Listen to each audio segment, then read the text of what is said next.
Okay, today po gagawa naman po tayo ng post-mortem return demonstration or pag-aayos po sa yumaong tao.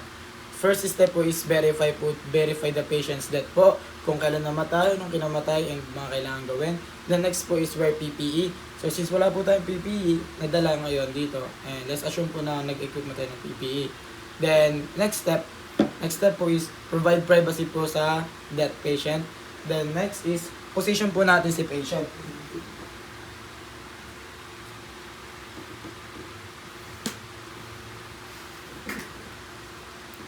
Next po is close the eyes or mouth ni patient if nakabukas pa po. Gently lang po natin yung pagsara ng eyes ni patient and the mouth. Yan po. The next step is clean the body and dress the body po. So, i-clean lang po natin yung body ni patient. Mag-start po tayo sa face. Next is sa body naman po.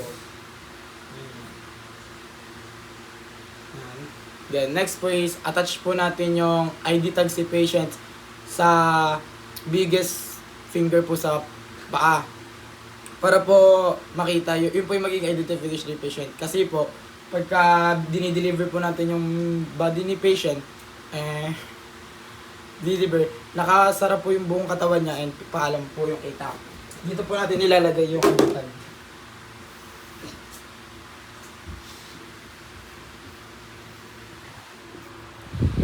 Dito po.